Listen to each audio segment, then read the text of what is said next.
उत्तर भारत के एक छोटे से गांव का नाम था सोनापुर। गांव बहुत बड़ा नहीं था, लेकिन वहां की मिट्टी बहुत उपजाऊ थी।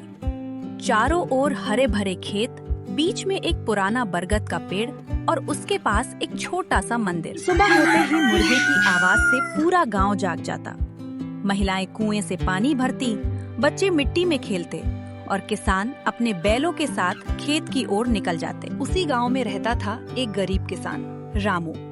उसका घर कच्चा था, दीवारों पर मिट्टी की परत थी और छत पर पुरानी खपरेल, लेकिन घर में शांति थी। रामू की पत्नी गीता और 10 साल का बेटा मोहन था। गरीबी थी, लेकिन लालच नहीं था। रामू अक्सर अपने बेटे से कहता था, बेटा, इंसान गरीब जन्म ले सकता है, लेकिन बेईमान नहीं। एक साल गांव में भयंकर सूखा पड़ा। बादल आते लेकिन बिना बरसे चले जाते। खेतों में दरारें पड़ गईं, फसल सूखने लगी। गांव के कई लोग परेशान हो गए। कुछ ने शहर जाकर मजदूरी शुरू कर दी, कुछ ने जमीन बेच दी। रामू के पास बस 2 बीघा जमीन थी। अगर वो भी चली जाती तो परिवार भूखा मर जाता। गीता ने एक दिन धीरे से कहा, अगर हम भी शहर चले जाए तो? रामू ने शांत स्वर में कहा, जब तक सांस है मैं अपनी मिट्टी नहीं छोड़ूंगा। हर सुबह जब सूरज की पहली किरण मिट्टी को छूती थी, रामू अपने कंधे पर फावड़ा रखकर धीरे धीरे खेत की ओर निकल पड़ता था। उसके पैरों के नीचे सूखी मिट्टी चरमराती थी, जैसे वो भी बारिश की आस में थक चुकी हो। रामू मिट्टी को हाथ में लेकर उम्मीद करता कि एक दिन बारिश जरूर होगी। एक दिन जब रामू खेत में सूखी झाड़ियों को हटा रहा था, उसके फावड़े से किसी सख्त चीज की आवाज आई। उसने मिट्टी हटाई तो एक पुरानी पीतल की हांडी दिखाई दी। उसका दिल तेज धड़कने लगा। जब उसने हांडी खोली तो अंदर सोने के पुराने सिक्के थे। रामू की आंखें फटी रह गईं। इतने पैसे से वो नया घर बना सकता था, कर्ज चुका सकता था, बेटे को अच्छे स्कूल में पढ़ा सकता था। चारों ओर सन्नाटा था, कोई देख नहीं रहा था। कुछ पल के लिए रामू मन में विचार आया, अगर मैं ये अपने पास रख लूं तो? लेकिन अगले ही पल उसे अपने पिता की बात याद आई। गलत रास्ते से आया धन कभी सुख नहीं देता। रामू ने हांडी उठाई और सीधा गांव के मुखिया के घर पहुंचा। मुखिया जी हैरान रह गए। उन्होंने सोचने लगे कि हमारे गांव में इतने ईमानदार व्यक्ति है। उन्होंने पूरे गांव को बुलाया। सब लोग इकट्ठा हो गए। कुछ लोग फुसफुसाने लगे, अगर हमें मिलता तो हम तो रख लेते। मुखिया ने कहा, रामू, ये तुम्हारी जमीन में मिला है, कानूनन ये तुम्हारा है। रामू ने शांत स्वर में जवाब दिया, जमीन मेरी है, पर हो सकता है ये किसी और का हो। जब तक असली मालिक ना मिले, मैं इसे अपना नहीं मान सकता। गांव वाले चुप हो गए।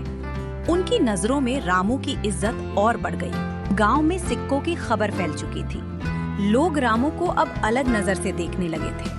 कुछ लोग उसकी तारीफ कर रहे थे, तो कुछ मन ही मन सोच रहे थे कि अगर उनके हाथ ऐसा खजाना लगता तो शायद वे चुपचाप रख लेते। इसी बीच 3 दिन बाद गांव में एक बैलगाड़ी आई। उसमें एक वृद्ध व्यक्ति बैठे थे। उनके चेहरे पर थकान थी, लेकिन आंखों में उम्मीद। उन्होंने मुखिया से मिलकर बताया कि उनके दादाजी जमाने में व्यापार करते थे। 23 साल पहले उन्होंने अशांति के समय अपना धन एक खेत में छुपाया था, लेकिन बाद में उनका देहांत हो गया और धन का पता खो गया। जब उन्हें खबर मिली कि किसी खेत में पुराने सिक्के मिले हैं, तो वे तुरंत यहाँ चले आए। गांव के चौपाल में सब इकट्ठा हुए। हांडी और सिक्के सामने रखे गए। वृद्ध व्यक्ति ने सिक्कों को ध्यान से देखा।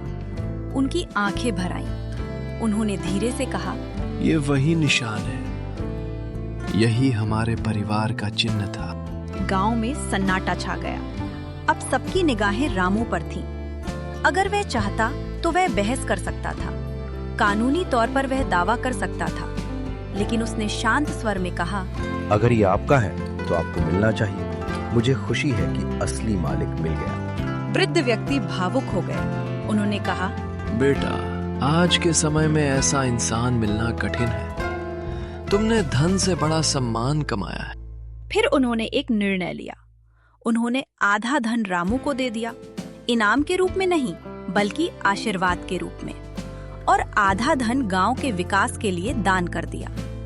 गांव वालों की आंखों में सम्मान था। आज उन्हें समझ आया कि ईमानदारी सिर्फ कहानी की बात नहीं होती, वह जीवन बदल सकती है।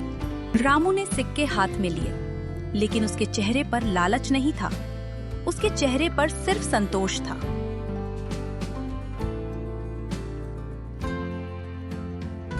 उस रात जब वह अपने छोटे से घर में बैठा था, उसने आसमान की ओर देखा। तारों से भरा आकाश जैसे मुस्कुरा रहा था। उसने मन ही मन कहा, धन मिल गया, पर उससे बड़ी चीज मिल गई, आत्मसम्मान। उस धन से गांव में पहला पक्का स्कूल बना, बच्चों को किताबें मिली। मोहन पढ़ाई में तेज निकला। रामू अब भी खेत में काम करता, लेकिन उसके चेहरे पर संतोष था। उसी साल अच्छी बारिश हुई।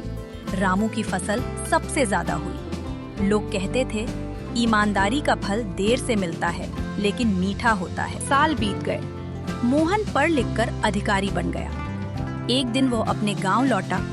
पुराने बरगद के नीचे खड़े होकर उसने अपने पिता को याद किया। गांव वालों ने उसका स्वागत किया। किसी ने पूछा, तुम्हारी सफलता का राज क्या है? मोहन ने कहा, मेरे पिता ने मुझे सिखाया कि ईमानदारी कभी मत छोड़ना, बाकी सब अपने आप मिल जाता है।